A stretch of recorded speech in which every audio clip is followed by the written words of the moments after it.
I love video games. I've been playing video games my entire life, and over the past few years, I think I've built a nice collection for myself. My name is Huff, and I'm new here. I don't know what I'm doing. If you're watching this, you're seeing the very first video from me, and let's just get right into it. So I was born in the mid 90s. So around that time, my very first console that I remember playing myself was the Sega Genesis. It's a special key to my heart just because it's my very first one. My earliest games that I remember playing actually is Sonic the Hedgehog 1 and 2. Sonic the Hedgehog is, to me, I know Mario is like the mascot to video games for other people, but to me, it'll always be Sonic. Another mascot, another huge mascot for me for the PlayStation is Crash Bandicoot, specifically Crash Bandicoot 2. Crash Bandicoot 2 was a game that revolutionized what I think about video games. You had a side-scrolling platformer. Now it was my very first 3D platformer. With that game, I just remember playing it nonstop without a memory card and just going over and over and over on each level, every single day having to restart from the very beginning. I didn't get a chance to really, to be honest, really experience a lot of games outside of, just the normal sports games, anything that you could imagine that will be like the slim pickings of video games, right? So the console that really gravitated towards me, because I could also take it on the go, was the Game Boy Advance. The Game Boy Advance was able to play Game Boy Color games, and I was already playing Game Boy Color games because of games like Pokemon, which I will get into in later videos, because if you know me outside of, this camera and this room, you know that I love Pokemon. I've got Pokemon tattoos, I've got Pokemon stuff everywhere, right? So I want to highlight that at a different time. But the Game Boy Advance, I was able to play games like Crash Bandicoot, that was actually like a side-scrolling platformer. I was able to play, games on the Super Nintendo that I never got to experience as a kid because it was just a little bit before my time. I was able to experience 8-bit games, which, if you also know me outside of this, a lot of people like to call me the 8-bit kid just because of my love for classic video games. So the Game Boy Advance was my favorite game, or my favorite game console, one of that I've ever experienced. I was able to move on from the Game Boy Advance to the Nintendo DS, which was able to also, at the time of the first generation of the DS, I was able to play Game Boy Advance games, but also move over to, having that top slot for the DS with Pokemon and a bunch of other games. But honestly, growing up, I didn't get a chance to play a lot of games because I was just in that really small circle of just that. I lived in the woods.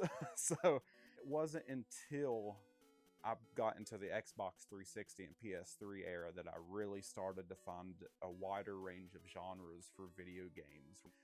So if I'm not mistaken, the game that really got me into heavily playing video games and getting out of my comfort zone was Assassin's Creed 2. Assassin's Creed 2 is a game that means so much to me. It's a character in Ezio Auditore that I was able to really connect with, and it's also still to this day, it's a game that still holds up, and then I can just go inside of that game, inside of that world, and just fall in love and just sit there. Sometimes, honestly, I just like to, nowadays, after I beat the game, just go on top of the highest building and just look at the horizon. It came out on the Xbox 360 around 2009, and that was around the time that I really was getting invested in the story-based games and those big open world games as well.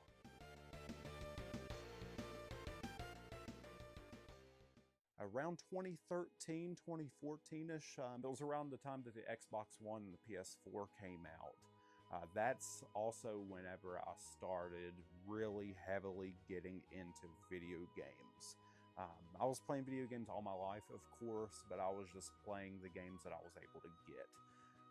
So I wasn't able to get a lot of them, but at that time I was getting a job. I was just fresh out of school, so I was able to work I was able to spend money on my own, and this was also around the time that I discovered this channel called The Game Chasers. I'll have some footage here as well. The Game Chasers, they went around to flea markets and the thrift stores and just went all around their area and outside of their area looking for retro video games. It's actually really an inspiration around why I wanted to start this channel. There's a guy from the Game Chasers, his name is Billy. Recently, he lost his fight with brain cancer. He's somebody that was an inspiration to me.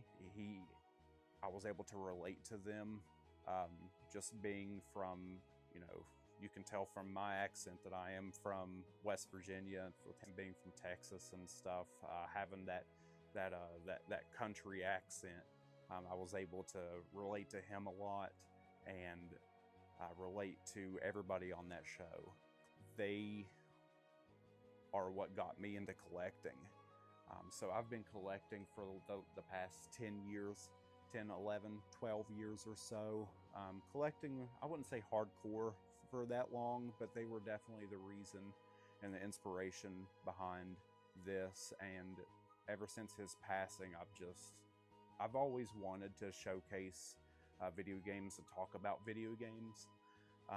But I never got the courage or the confidence to do that. And seeing the positive impact that he left on the retro and modern video game community, it just made me really want to do the same and be a part of the community. I've met so many good people in this community. I don't want to name a bunch of names. I don't want to name a bunch of names right now, just because I don't want to feel like you guys to feel like I'm name dropping. But I have a lot of friends in this retro video game community that have given me a lot of words of encouragement and told me that I really needed to start doing this. So now that's exactly what I'm doing. I'm very excited to share not only my collection, but talk about video games. I just want to talk about video games. I want to tell you guys about, games that I had growing up.